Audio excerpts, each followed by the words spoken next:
वंदे मातरम विद्यार्थियों, आज हम कक्षा 12 की राजनीति विज्ञान के एक अन्य मॉडल पेपर का अध्ययन करेंगे, जिसमें प्रश्न और उनके उत्तर भी बताने का प्रयास करूंगा। आशा करता हूं ये प्रयास आपको पसंद आएगा, और अगर आप जितने भी मैं मॉडल पेपर की वीडियो बना रहा हूं सारे अगर देख लेंगे तो अधिकांश प्रश्न आपके कवर हो जाएंगे और परीक्षा में आप आसानी से बहुत अच्छे अंक प्राप्त कर पाएंगे, ये मुझे विश्वास है। तो आइए शुरू करते हैं। पहला जो मॉडल पेपर है, जिसमें जो भी निर्देश है वो कॉमन निर्देश है जो आप सबको पता है। पहला जो प्रश्न है कि उत्तर अटलांटिक संधि संगठन, नॉर्थ अटलांटिक ट्रीटी ऑर्गेनाइजेशन यानी नाटो की स्थापना कब की गई? ऑप्शन है 1962, 1967, 1949 और 1953।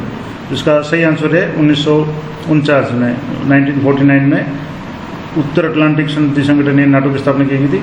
अगला हमारा प्रश्न है शॉक थेरेपी किस वर्ष अपनाई गई? ऑप्शन है 1980, 1990, 1985, 1995। शॉक थेरेपी है वो 1990 में अपनाई गई थी। अगला हमारा प्रश्न है साप्टा संबंधित है। साप्टा किससे संबंधित है? चार ऑप्शन है आसियान, सार्क, यूनेस्को, ओपेक। जैसे कि आपको पता है आसियान यानी जो दक्षिण एशियाई जो भी देश है उनका संगठन है, और सार्क आपको पता ही है। इसके अलावा यूनेस्को है वो यूएनओ का एक भाग है, और ओपेक है वो तेल निर्यातक देशों का समूह है। तो साप्टा का जो संबंध है वो आसियान सार्क से है। अगला प्रश्न हमारा, भारत ने पहला परमाणु परीक्षण कब किया? 1974 में, 1975 में, 1978 में और 1980 में। चार ऑप्शन में से आपको सही ऑप्शन चयन करना है। परमाणु परीक्षण भारत में पहला है 1974 में किया था, जबकि दूसरा 1998 में किया था। पहले परीक्षण के समय में प्रधानमंत्री इंदिरा गांधी थी, जबकि दूसरे के टाइम में प्रधानमंत्री है वो अटल बिहारी वाजपेयी थे। अगला हमारा प्रश्न है वैश्विक संपदा या मानवता की साझी विरासत में क्या सम्मिलित नहीं है? चार ऑप्शन में से कौन सी जो ऑप्शन है वो साझी संपदा या वैश्विक संपदा में सम्मिलित नहीं है? ऑप्शन एक है वायुमंडल, दूसरा सड़क मार्ग, तीसरा समुद्री सतह और चौथा है बाहरी अंतरिक्ष। तो इसका सही आंसर है सड़क मार्ग। इसके अलावा दूसरे जो वायुमंडल है, समुद्री सतह है या अंतरिक्ष है, ये साझी संपदा या वैश्विक संपदा के अंतर्गत आते हैं। अगला हमारा प्रश्न है कि स्वतंत्र भारत में प्रथम आम चुनाव कब हुए? ऑप्शन एक 1952 में, 1962 में, 1960 या 1972 में। तो भारत के जो पहले आम चुनाव है वो 1952 में हुए थे। अगला हमारा प्रश्न है नीति आयोग की स्थापना कब हुई थी? जैसे कि आपको पता है योजना आयोग को भंग करके नीति आयोग की स्थापना की गई थी। तो नीति आयोग की स्थापना कब हुई थी? ऑप्शन है 2010, 2015, 2012 या 2017। तो इसका सही आंसर है 2015। नीति आयोग की स्थापना है 2015 में की गई थी। अगला हमारा प्रश्न है चिपको आंदोलन की शुरुआत किस राज्य से हुई? चिपको आंदोलन की शुरुआत किस राज्य से हुई? चार ऑप्शन है झारखंड, उत्तराखंड, उत्तरांचल या मणिपुर। तो इसका सही आंसर है उत्तराखंड से। अगला हमारा प्रश्न है निम्न राजनीतिक दलों में से कौन सा नया राजनीतिक दल है, यानी इनमें से नवीनतम जो यानी कि सबसे बाद में किस पार्टी का गठन हुआ है? तो पहला है इंडियन नेशनल कांग्रेस, दूसरा भारतीय जनता पार्टी, तीसरा बहुजन समाज पार्टी और चौथा है आम आदमी पार्टी। इनमें से जो सबसे नवीनतम पार्टी है वो है आम आदमी पार्टी, जिसको आप भी कहते हैं शॉर्ट में। अगला प्रश्न है संयुक्त राष्ट्र संघ के प्रथम महासचिव कौन थे? यूएनओ के प्रथम महासचिव कौन थे? ऑप्शन है ट्रिग्वेली, डैग एमरसेल्ड, यूथांट और बान की मून। इन चारों में से प्रथम जो महासचिव कौन थे? इसका आंसर है ट्रिग्वेली या ट्राइग्वेली थे, वो प्रथम महासचिव थे। अगला प्रश्न है 2 जून 2014 को निम्न में से कौन सा राज्य बना? छत्तीसगढ़, उत्तराखंड, झारखंड या तेलंगाना। तो 2 जून 2014 को कौन सा नवीनतम राज्य बना? इसका सही आंसर है तेलंगाना। जैसे कि आपको पता होगा छत्तीसगढ़, झारखंड और उत्तराखंड ये तीनों राज्य है एक क्रमशः 1 नवंबर, 9 नवंबर और 15 नवंबर 2000 में बने थे, और 2014 में 2 जून को तेलंगाना राज्य की स्थापना हुई थी, जो आंध्र प्रदेश का विभाजन करके बनाया गया था। अगला हमारा प्रश्न है स्वतंत्र भारत के प्रथम शिक्षा मंत्री कौन थे? स्वतंत्र भारत के प्रथम शिक्षा मंत्री ऑप्शन है जवाहरलाल नेहरू, सरदार वल्लभ भाई पटेल, मौलाना अब्दुल कलाम आज़ाद या डॉक्टर भीमराव अम्बेडकर। चार ऑप्शन में से सही आंसर है मौलाना अब्दुल कलाम आज़ाद। अगला हमारा प्रश्न है रिक्त स्थानों की पूर्ति करो। तो अब जैसे संयुक्त राष्ट्र संघ की सुरक्षा परिषद में खाली जगह स्थायी और खाली जगह अस्थायी सदस्य संख्या है, यानी कितने मेंबर स्थायी सदस्य देश है और कितना अस्थायी? तो इसका आंसर हो गया 5 स्थायी सदस्य है और 10 है वो अस्थायी है, जो 2 वर्ष के लिए चुने जाते हैं। अगला हमारा प्रश्न है संसद में भारत में संसदीय शासन पर आधारित खाली जगह लोकतंत्र अपनाया गया है। तो संसदीय शासन पर आधारित लोकतंत्र प्रतिनिधिमूलक लोकतंत्र अपनाया गया है, यानी भारत में जो भी सांसद चुने जाते हैं वो जनता का प्रतिनिधित्व करते हैं, इसलिए प्रतिनिधित्व मूलक जो लोकतंत्र है वो अपनाया गया है। प्रथम विश्व युद्ध सन खाली जगह से खाली जगह तक चला, यानी प्रथम विश्व युद्ध कब से कब तक चला, तो 1914 से 1918 तक या लगभग 19 तक चला। अगला हमारा प्रश्न है सोवियत रूस की 1971 की समाजवादी क्रांति के बाद में कौन अस्तित्व में आया? उसका सही आंसर है समाजवादी सोवियत गणराज्य यानी यूएसएसआर है वो रूस की 1971 की समाजवादी क्रांति के बाद में। ये इसमें थोड़ा सा प्रिंटिंग मिस्टेक है, यहाँ 1917 है, ये टाइपिंग में 1971 हो गया क्योंकि ये वास्तव में 1917 है। तो 1917 की जो क्रांति थी रूस में, उसके बाद में सोवियत संघ का निर्माण हुआ। अगला प्रश्न है नामदेव ढसाल किस भाषा के कवि थे?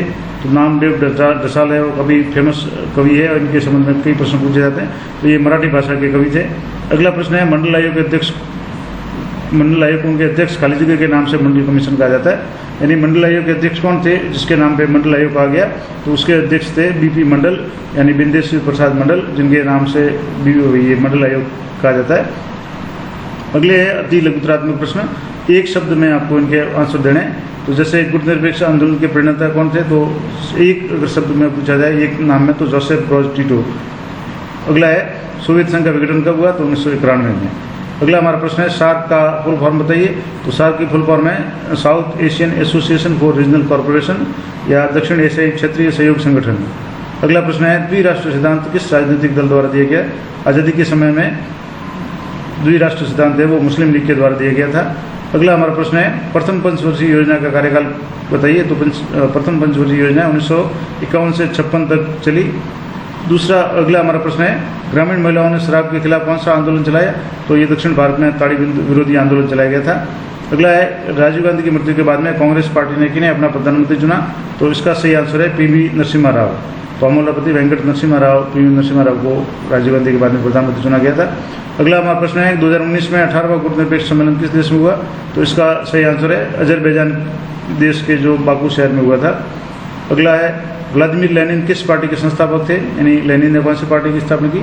तो बोल्शेविक कम्युनिस्ट पार्टी की स्थापना की थी। कवि द्वारा सूरजमुखी आशीषों वाला फकीर शब्द किसके लिए प्रयोग किया गया?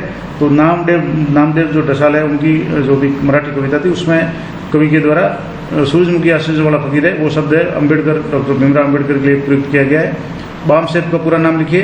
तो बामसेफ का पूरा फुल फॉर्म है backward and minority communities employees federation, यानी पिछड़ा और अल्पसंख्यक समुदाय कर्मचारी संगठन, backward and minority communities employees federation. अगला प्रश्न है मिल्कमैन ऑफ इंडिया के नाम से कौन मशहूर है? तो मिल्कमैन ऑफ इंडिया के नाम से वर्गीस कुरियन प्रसिद्ध है, जो आनंद में जिन्होंने जो फ्लड ऑपरेशन फ्लड के नाम से क्रांति हुई थी दूध के उत्पादन के लिए। तो अगला प्रश्न है हमारा जो अतुलनात्मक है जिसकी शब्द सीमा 50 शब्दों में आपको उत्तर देना है। तो पहला प्रश्न है महाशक्तियों के छोटे देशों के साथ सैन्य गठबंधन के 2 कारण लिखिए।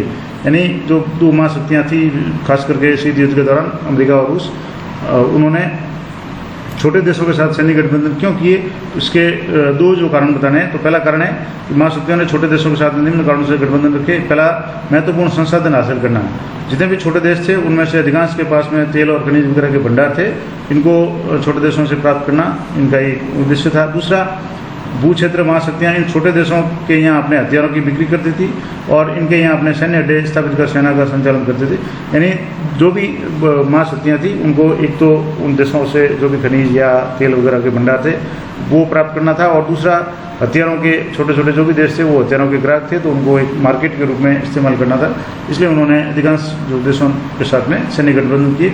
अगला हमारा प्रश्न है सोवियत संघ के विघटन के 2 कारण बताइए।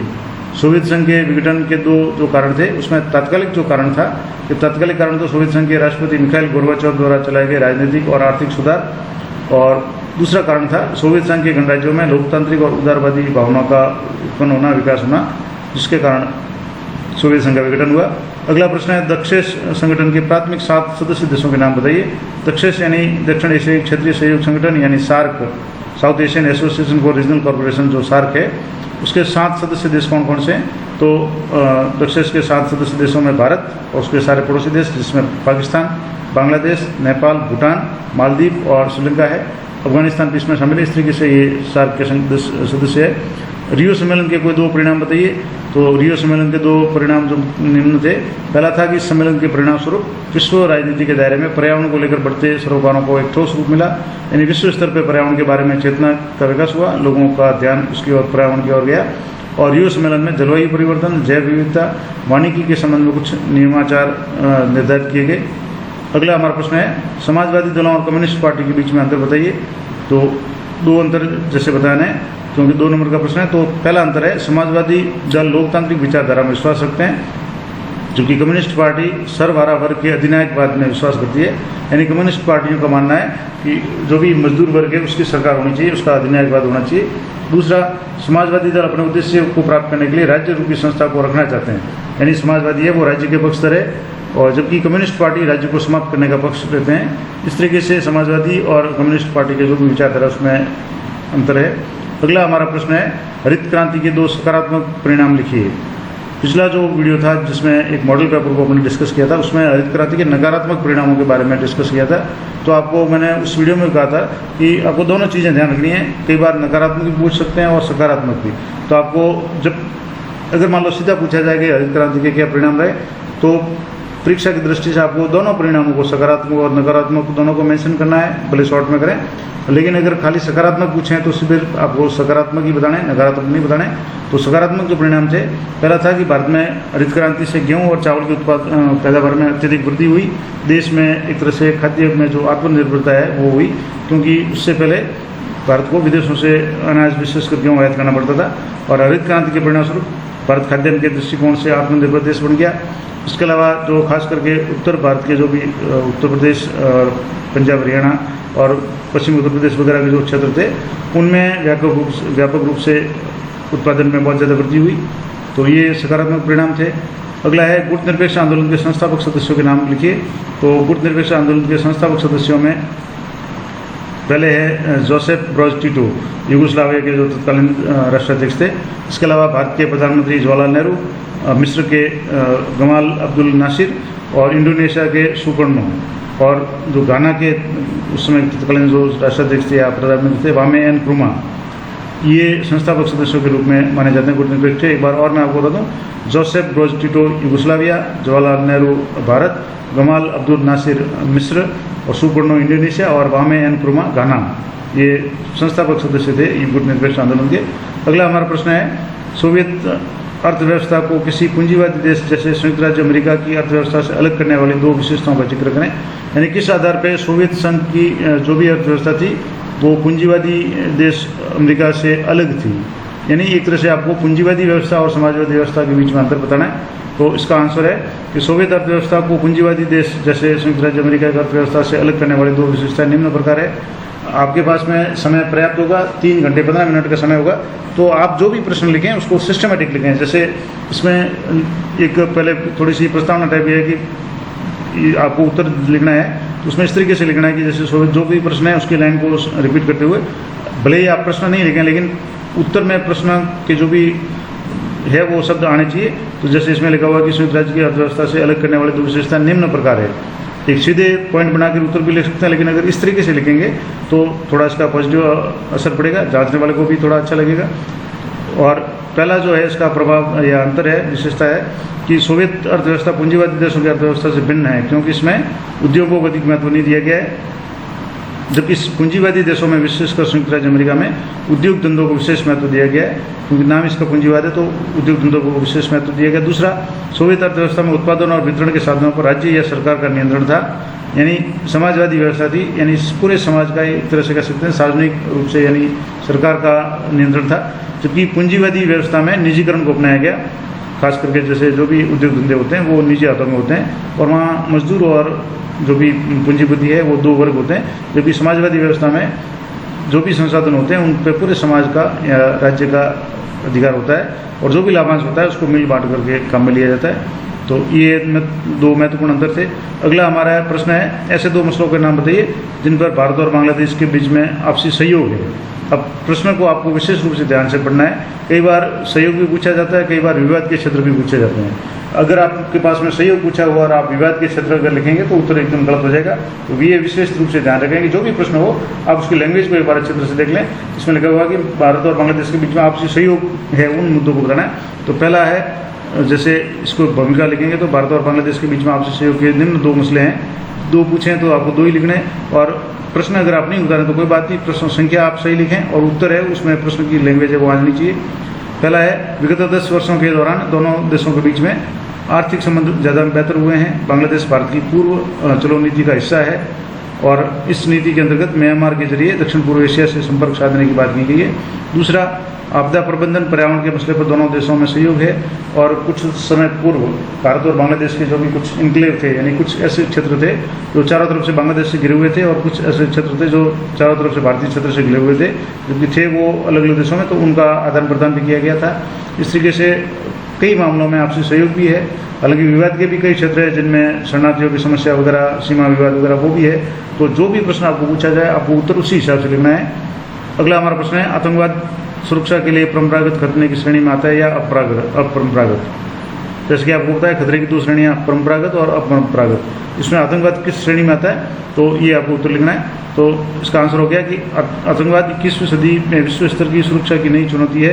यह अपरंपरागत सुरक्षा खतरों की श्रेणी में आता है। वैसे तो आतंकवाद का अस्तित्व काफ़ी पुराना है, लेकिन विश्व के राष्ट्रों और जनता की सुरक्षा की चुनौती के रूप में इसने हम सबका ध्यान तब आकर्षित किया जब 11 सितंबर 2001 यानी 9/11 का जो हमला हुआ, संयुक्त राज्य अमेरिका के वर्ल्ड ट्रेड सेंटर पर आतंकवादियों का जो हमला हुआ, तब से पूरी विश्व का ध्यान है इसकी तरफ विशेष रूप से गया है। आतंकवादी घटनाएं तब से विभिन्न देशों में घटित होती रही है। आतंकवाद का उद्देश्य जनमानस को आतंकित करना या उसमें भय व्याप्त करना है। आतंकवाद का मेन मकसद है आतंक पैदा करना, खौफ पैदा करना, लोगों में डर पैदा करना और अपनी बात को मनवाने का प्रयास करना।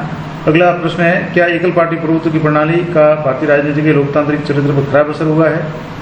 यानी एकल प्रणाली प्रभुत्व की, एकल पार्टी प्रभुत्व, यानी जैसे अभी जो वर्तमान में बीच में जो दौर था उसमें गठबंधन सरकारों का दौर था, लेकिन अब वापस दौर है वो एकल पार्टी के प्रभुत्व का दौर है। यानी एक पार्टी है वो प्रभुत्व के रूप में, यानी अधिकांश स्थानों पे, या जैसे केंद्र की बात करें तो केंद्र में पूरे देश में स्पष्ट बहुमत के साथ में अगर जीतती है तो वो एकल पार्टी प्रभुत्व की प्रणाली हो गई।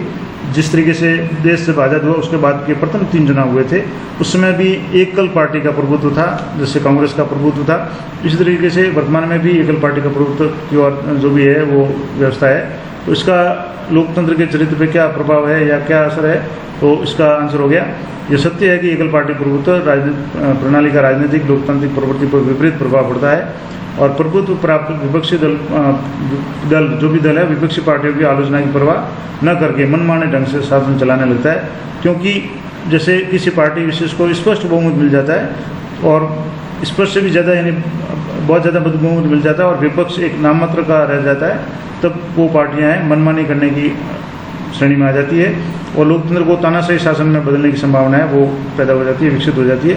परंतु हमारे देश में ऐसा कभी नहीं हुआ है। पहले 3 आम चुनाव में, जैसे कि मैंने पहले बता दिया, कांग्रेस के प्रभुत्व का भारतीय राजनीति पर कोई विपरीत प्रभाव नहीं पड़ा और इसने भारतीय राजनीति के लोकतांत्रिक चरित्र को सुदृढ़ बनाने में महत्वपूर्ण भूमिका का निर्वहन किया। इस तरीके से एकल पार्टी का जो प्रभुत्व की प्रणाली है उससे लोकतांत्रिक चरित्र पर अभी भी कोई भी खराब असर नहीं हुआ है। अगला हमारा प्रश्न है, बॉम्बे प्लान से आप क्या समझते हैं। जैसे कि आपको पता होगा देश आज़ाद होने से कुछ समय पहले ही उद्योगपतियों द्वारा एक प्लान बनाया गया था जिसको बॉम्बे प्लान कहा गया था। तो इसका क्या समझते हैं आप। तो भारत में 1944 में उद्योगपतियों का एक वर्ग एकजुट हुआ। इस समूह में देश ने नियोजित अर्थव्यवस्था चलाने का एक संयुक्त प्रस्ताव तैयार किया और इस प्रस्ताव को बॉम्बे प्लान कहा जाता है। और बॉम्बे प्लान का मत था कि सरकार नियोजित व्यवस्था की राह पर चलना चाहती है। तो ये बॉम्बे प्लान के बारे में हो गया। अगला प्रश्न है कि 1970 के दशक में इंदिरा गांधी सरकार किन कारणों से लोकप्रिय हुई थी। दो कारण बताइए। तो जब 2 कारण पूछें तो आपको 2 कारण बताने हैं। प्रश्न है कि 1970 के दशक में इंदिरा गांधी की सरकार लोकप्रिय किन कारणों से हुई थी। तो उसका पहला जो कारण था कि 1970 के दशक में कांग्रेस को इंदिरा गांधी के रूप में एक करिश्माई नेता मिल गई। यानी इंदिरा गांधी का व्यक्तित्व है वो करिश्माई था। वो प्रथम प्रधानमंत्री पंडित जवाहरलाल नेहरू की पुत्री थी और उन्होंने स्वयं को गांधी परिवार का वास्तविक राजनीतिक उत्तराधिकारी बताने के साथ साथ अधिक प्रगतिशील कार्यक्रम ये था, जैसे 20 सूत्री कार्यक्रम, गरीबी हटाओ कार्यक्रम, बैंकों का राष्ट्रीयकरण का वादा और अन्य कल्याणकारी जो सामाजिक आर्थिक कार्यक्रमों की घोषणा की थी। और वह देश की प्रथम महिला प्रधानमंत्री होने के कारण महिला मतदाताओं में भी काफ़ी लोकप्रिय हुई। तो ये कुछ कारण थे। दूसरा, इंदिरा गांधी द्वारा एक तो 20 सूत्री कार्यक्रम को लागू करना, बैंकों का राष्ट्रीयकरण करना और प्री विपर्स को समाप्त करना। प्री विपर्स को आपने पहले पार्ट में पढ़ा होगा कि जो भी राजा महाराजा होते थे उनको एक विशेष अनुदान या राज्य सरकार की तरफ से सहायता दी जाती थी, जिसको प्री विपर्स कहा जाता था। तो उसकी भी समाप्ति है इंदिरा गांधी ने की थी। इस तरीके से ये इंदिरा गांधी इन कारणों से प्रसिद्ध हुई। अगले जो प्रश्न है वो दीर्घ उत्तरीय प्रश्न है, जिसमें पहला प्रश्न है श्रीलंका के जातीय संघर्ष में किन की भूमिका प्रमुख है। तो ये प्रश्न पिछली बार भी रिपीट हुआ था, मैंने इसको अच्छी तरह से बताया था। आप एक बार वीडियो वो जरूर देखें। इसमें और एक बार डिस्कस कर लेते हैं ताकि आपका जो भी है कॉन्सेप्ट वो क्लियर हो जाए।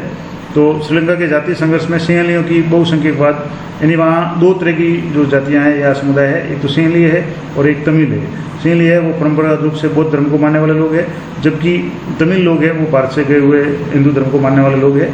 और इनके दोनों के बीच में टकराट होती रहती है या कई लंबे समय तक टकराट चली। श्रीलंका में मुख्य रूप से सिंहली समुदाय की अधिकता है और जो भारत छोड़कर श्रीलंका अब से तमिलों के खिलाफ है, यानी सिंहली समुदाय है वो भारत से जो भी तमिल लोग गए हैं उनके खिलाफ में।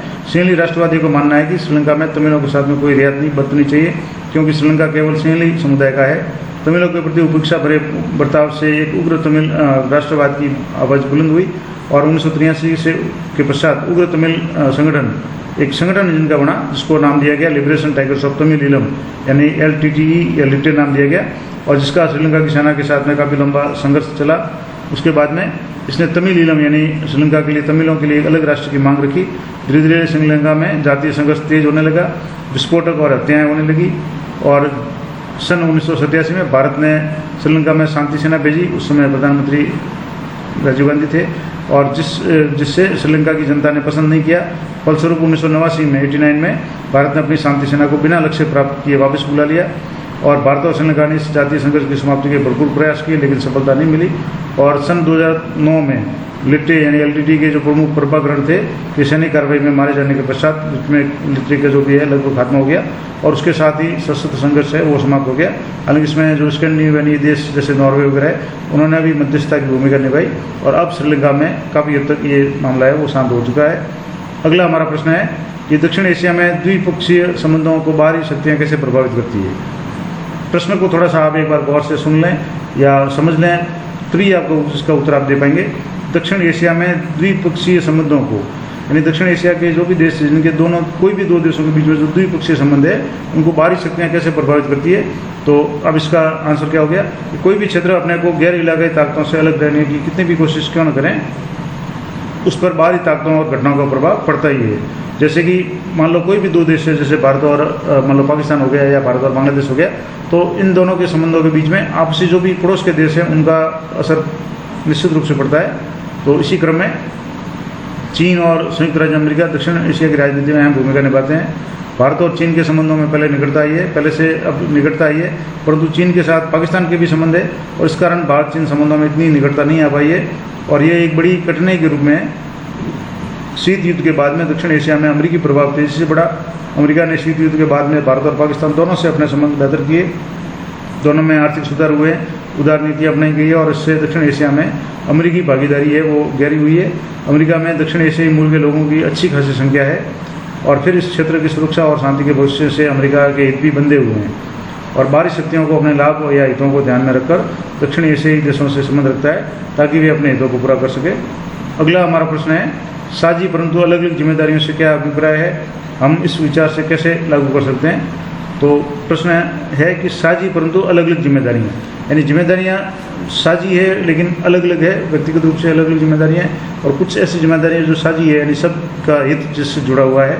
ऐसे कई मुद्दे हैं जिनमें कई लोगों का हित जुड़ा होता है या ऐसी संपदा जिसमें कई लोगों का अधिकार होता है, उसको साझी संपदा कहते हैं। तो अब इसका उत्तर हो गया कि विश्व पर्यावरण की रक्षा के संबंध में साझी लेकिन अलग अलग जिम्मेदारियां विचार के प्रतिपादन का तात्पर्य है कि विश्व पर्यावरण की रक्षा में विकसित देशों की जिम्मेदारियां अधिक है।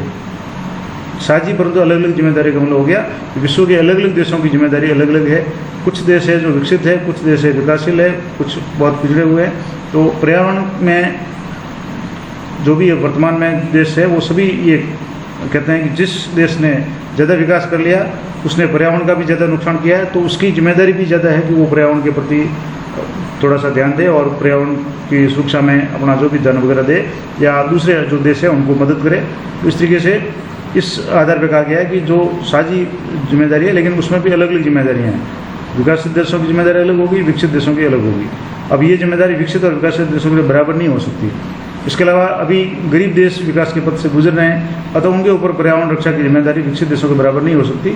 अब जैसे पर्यावरण प्रदूषण की बात करें तो पर्यावरण को सबसे ज़्यादा जो प्रदूषित है वो विकसित देशों ने किया है, क्योंकि विकसित देशों में सबसे ज़्यादा उद्योग धंधे हैं, फैक्ट्रियाँ हैं जिनसे धुआं वगैरह निकलता है और वाहन वगैरह है बहुत ज़्यादा है। जैसे अमेरिका या जो भी विकसित देश उनकी बात करें तो वहाँ प्रत्येक घर नहीं, प्रत्येक व्यक्ति के पास में वाहन है, जबकि जो विकासशील या गरीब देश है उनमें वाहनों की संख्या नहीं है। तो उन्होंने पर्यावरण को इतना नुकसान नहीं किया जितना नुकसान विकसित देशों ने किया है। इसलिए अधिकांश विश्व के देश कहते हैं कि जो देश जिसने नुकसान किया है उसकी जिम्मेदारी भी ज़्यादा है पर्यावरण की सुरक्षा करने की। इस प्रकार 1992 में हुए रियो सम्मेलन यानी जो पृथ्वी सम्मेलन जो ब्राज़ील के जो शहर रियो डी जेनेरो में हुआ था, उसमें माना गया कि अंतर्राष्ट्रीय पर्यावरण कानून के निर्माण, प्रयोग और व्याख्या में विकासशील देशों की विशिष्ट ज़रूरतों का भी ध्यान रखना चाहिए और सभी की जो जिम्मेदारी है वो एक जैसी नहीं हो सकती। साझी जिम्मेदारी और अलग अलग भूमिका के सिद्धांत को लागू करने हेतु ये आवश्यक है कि विभिन्न देशों द्वारा पर्यावरण प्रदूषण के उत्तरदायी गैसों के उत्सर्जन और तत्वों के प्रयोग का आकलन किया जाए और प्रदूषण को रोकने के प्रयास में उसी अनुपात में उस देश की जिम्मेदारी तय की जाए। क्योंकि पर्यावरण प्रदूषण एक का मुद्दा है, एक साझा वैश्विक मुद्दा है। अतः विकसित देशों को आधुनिक प्रौद्योगिकी का विकास कर गरीब देशों को उपलब्ध कराना आवश्यक है और जो देश अभी तक प्राकृतिक संसाधनों का दोहन नहीं कर पाए और अभी तक विकास की प्रक्रिया में पीछे है, उन्हें आधुनिक प्रौद्योगिकी और तकनीकी प्रदान कर पर्यावरण सुरक्षा हेतु प्रोत्साहित किया जाना चाहिए। यानी जिन देशों ने पर्यावरण का नुकसान करके विकास कर लिया, अब उनकी ये भी जिम्मेदारी है कि वो विकसित देशों को कुछ आधुनिक तकनीकी या टेक्नोलॉजी उपलब्ध करवाए ताकि जो विकासशील देश है वो पर्यावरण का कम से कम नुकसान करके अपना भी विकास कर सके। तो इस तरीके से ये अगला हमारा प्रश्न है, वैश्विक पर्यावरण की सुरक्षा से जुड़े मुद्दे 90 के दशक में से विभिन्न देशों के प्राथमिक सरोकार क्यों बन गए? तो इसका आंसर है कि वैश्विक पर्यावरण की सुरक्षा से जुड़े 1990 के दशक में निम्न कारणों से जो मुद्दे थे वो देशों के प्राथमिक सरोकार बन गए। पहला, खाद्यान्न उत्पादन में कमी आना। 1990 के दशक में है तो दुनिया में जहाँ जनसंख्या बढ़ रही है वही कृषि योग्य भूमि की बढ़ोतरी नहीं हो रही है और जलाशयों की जलराशि में कमी, उनका प्रदूषण, चरागाहों की समाप्ति, भूमि के अधिक सघन उपयोग से उसकी उर्वरता में कमी हो रही है और खाद्यान्न उत्पादन जनसंख्या के अनुपात में कम हो रहा है। दूसरा, स्वच्छ जल की उपलब्धता में कमी आना। संयुक्त राष्ट्र की विश्व विकास रिपोर्ट 2016 के अनुसार जल स्रोतों के प्रदूषण के कारण दुनिया की 66.3 करोड़ जनता को स्वच्छ जल उपलब्ध नहीं हो पाता है और 30 लाख से अधिक बच्चे स्वच्छ जल और स्वच्छता की कमी के कारण मौत का शिकार हो जाते हैं प्रति वर्ष। और जैव विविधता का क्षरण होना यानी वनों के कटाव से जैव विविधता का क्षरण हो रहा है और जलवायु परिवर्तन का खतरा उत्पन्न हो गया है। इसके अलावा ओजोन परत का क्षय, जैसे कि आपको बताया कि ओजोन एक ऑक्सीजन का अपर रूप है, जिससे O3 यानी ऑक्सीजन के जब 3 परमाणु मिलते हैं तो ये गैस बनती है और ये हमारी ये ओजोन में परत है वो सूर्य से आने वाली पराबैंगनी किरणों को रक्षा करती है। तो क्लोरोफ्लोरोकार्बन जैसे कुछ केमिकल है जिनके उत्सर्जन के कारण वायुमंडल में ओजोन परत का क्षय हो रहा है और जिसके कारण ग्रीन हाउस गैसों के कारण ग्लोबल वार्मिंग की समस्या खड़ी हो गई है, यानी पर्यावरण में गर्मी पैदा हो रही है। अब ग्लोबल वार्मिंग के संबंध में अगर आप विस्तार चाहते हैं तो मैं अलग से वीडियो बना दूंगा, आप कमेंट करके जरूर बताएं किसी टॉपिक पर अगर अलग से वीडियो चाहते हैं तो। और ग्लोबल वार्मिंग से कई देशों के जलमग्न होने का खतरा भी बढ़ गया है। इसके अलावा समुद्र तटीय क्षेत्रों में प्रदूषण का बढ़ना, समुद्र तटीय क्षेत्रों में प्रदूषण के कारण समुद्री पर्यावरण की गिरावट आ रही है और चूंकि विश्व समुदाय को यह आभास हो गया है कि उक्त समस्याएं वैश्विक है और इनका समाधान बिना वैश्विक सहयोग के संभव नहीं है, क्योंकि एक देश का ये मुद्दा नहीं है, ये पूरा विश्व का मुद्दा है, इसलिए विश्व राजनीति का ये अंग बन गया है। अगला हमारा प्रश्न है, दलित पैंथर्स ने कौन से मुद्दे उठाए? 20वीं शताब्दी के 7वें दशक के प्रारंभिक वर्षों में शिक्षित दलितों की पहली पीढ़ी ने अनेक मंचों से अपनी हक की आवाज़ उठाई। उनमें से अधिकतर शहर की झुग्गी झोंपड़ियों में पलकर बड़े हुए दलित थे। दलित हितों की दावेदारी की इसी क्रम में महाराष्ट्र में दलित युवाओं का एक संगठन बना जिसको दलित पैंथर्स कहा गया, 1972 में गठित हुआ और ये मुद्दे इसके थे। दलित पैंथर्स के द्वारा कुछ निम्न मुद्दे उठाए गए। पहला था कि स्वतंत्रता के पश्चात के वर्षों में दलित समुदाय मुख्यतः जाति आधारित असमानता और भौतिक साधनों के मामले में अपने साथ हो रहे अन्याय के खिलाफ लड़ रहे थे। वे इस बात को लेकर जागरूक थे कि संविधान में जाति आधारित किसी प्रकार के भेदभाव के विरोध में गारंटी दी गई है। दूसरा, भारतीय संविधान में अस्पृश्यता को समाप्त कर दिया गया है। सरकार द्वारा इसके अंतर्गत 60 और 70 के दशक में कानून बनाए गए। इसके बावजूद प्राचीन काल में जिन जातियों को अछूत माना गया, उनके साथ में नए दौर में भी सामाजिक भेदभाव और हिंसा का व्यवहार कई रूपों में जारी रहा। और दलितों की बस्तियां मुख्य गांव से अब भी दूरी पर होती थी। दलित महिलाओं के साथ यौन अत्याचार होते थे। जातिगत प्रतिष्ठा की छोटी छोटी बातों को लेकर दलितों पर सामूहिक अत्याचार किए जाते थे और दलितों के सामाजिक आर्थिक उत्पीड़न को रोकने में कानून की व्यवस्था अपर्याप्त सिद्ध हो रही थी। ये कुछ मुद्दे थे। अगला हमारा प्रश्न है, क्या आंदोलन और विरोध की कार्रवाइयों से देश का लोकतंत्र मजबूत होता है? अपने उत्तर की पुष्टि में उदाहरण दीजिए। प्रश्न है कि क्या आंदोलन और विरोध की कार्रवाइयों से देश का लोकतंत्र मजबूत होता है? यानी बार बार देश में कई बार आंदोलन वगैरह होते हैं, विरोध की घटना होती है, तो क्या इससे लोकतंत्र मजबूत होता है या कमजोर होता है? आपको बताना है। तो इसका आंसर हो गया कि जन आंदोलन का इतिहास हमें लोकतांत्रिक राजनीति को बेहतर तरीके से समझने में सहायता करता है। जन आंदोलन का उद्देश्य दलीय राजनीति की कमियों को दूर करना था और समाज के गहरे तनावों और जनता के क्षोभ को, यानी जनता के गुस्से को एक सार्थक दिशा देकर इन आंदोलनों ने एक प्रकार से लोकतंत्र की रक्षा की है। यानी ये लोकतंत्र की सहायक ही हुए हैं, लोकतंत्र के लिए नुकसानदायक नहीं हुए हैं। सक्रिय भागीदारी के नए रूपों में के प्रयोग ने भारतीय लोकतंत्र के जनाधार को बढ़ाया है। अहिंसक और शांतिपूर्ण आंदोलनों से देश का लोकतंत्र मजबूत होता है। अपने उत्तर की पुष्टि में कुछ उदाहरण हैं वो दे सकते हैं। जैसे पहला उदाहरण है चिपको आंदोलन की बात करें तो चिपको आंदोलन है वो अहिंसक शांतिपूर्ण से ढंग से चलाया गया एक व्यापक जन आंदोलन था, जिसमें वृक्षों की कटाई और वनों को उजाड़ना जिसके कारण बंद हुआ, पशु पक्षियों, आदिवासियों और जल जंगल जमीन और स्वास्थ्यवर्धी पर्यावरण मिला और सरकार जो भी लोकतांत्रिक मांगों के सामने सरकार झुकी। तो ये था। दूसरा है दलित पैंथर्स के नेताओं द्वारा चलाए गए आंदोलन। सरकार विरोधी साहित्यकारों की कविताओं और रचनाओं ने आदिवासी, अनुसूचित जाति जनजातियों तथा पिछड़े जातियों में चेतना जगाई। दलित पैंथर जैसे राजनीतिक संगठन बने और जातिगत भेदभाव और अस्पृश्यता को धक्का लगा। समाज में समानता, स्वतंत्रता, सामाजिक न्याय, आर्थिक न्याय, राजनीतिक न्याय को सुदृढ़ता मिली। अगला है वामपंथियों द्वारा शांतिपूर्वक चलाए गए किसान मजदूर आंदोलन द्वारा जन साधारण में जागृति, राष्ट्रीय कार्यों में भागीदारी और सर्वहारा की उचित मांगों के हेतु सरकार को जगाने में सफलता प्राप्त की। और अगला जो मेन इंपॉर्टेंट था वो ताड़ी विरोधी आंदोलन। इस आंदोलन ने नशाबंदी और मद्य निषेध के मुद्दे का वातावरण तैयार किया और महिलाओं से संबंधित अनेक समस्याएं जिसमें यौन उत्पीड़न, घरेलू हिंसा, दहेज प्रथा, महिलाओं को विधायकों में आरक्षण दिया जाना इत्यादि मांगे उठी और संविधान में कुछ संशोधन और कानून भी बनाए गए। इस तरीके से इन आंदोलनों ने लोकतंत्र को एक तरह से मजबूत किया है। तो ये कुछ महत्वपूर्ण प्रश्न थे। अब ये बड़े जो प्रश्न हैं वो हम बाद में डिस्कस करेंगे। अगर आप चाहते हैं तो मैं इसके लिए अलग से वीडियो बना लूँगा, क्योंकि वीडियो बहुत लंबा हो जाएगा। तो मैंने ये कुछ इंपॉर्टेंट प्रश्न हैं वो आपके मॉडल पेपर के डिस्कस कर लिए। अगर आप चाहते हैं कि जो बड़े प्रश्न हैं इसमें, हालांकि अभी और भी कुछ बड़े प्रश्न हैं, अगर आप चाहते हैं तो मैं अगले वीडियो में, अगर आप कमेंट करेंगे तो अगले वीडियो में इसके शेष भाग के रूप में ये बड़े जो भी प्रश्न हैं जिसमें ये मंडल आयोग का विस्तार है या वर्णन करना है या निबंध आधारित प्रश्न में संयुक्त राष्ट्र संघ की मुख्य एजेंसियों के नाम वगैरह या उनके कार्य वगैरह वो है। इसके अलावा और भी कुछ जो इम्पोर्टेंट प्रश्न राज्य पुनर्गठन आयोग के संबंध वगैरह में है। अगर आप चाहते हैं तो मैं इसका अलग से वीडियो बना करके आपको उपलब्ध करा दूँगा। तो इसी तरह के वीडियो में कम से कम 5-6 जो मॉडल पेपर है उनका वीडियो मैं अपलोड करने का प्रयास करूँगा। आप सभी वीडियो एक बार देख लें तो अधिकांश जो भी छोटे प्रश्न हैं वो आपके बिल्कुल निश्चित रूप से कवर हो जाएंगे। और बड़े प्रश्नों के लिए भी अगर आप चाहते हैं तो मैं प्रयास करूँगा और भी वीडियो बनाने का। तो मिलते हैं नेक्स्ट वीडियो में, तब तक जय हिंद, जय भारत।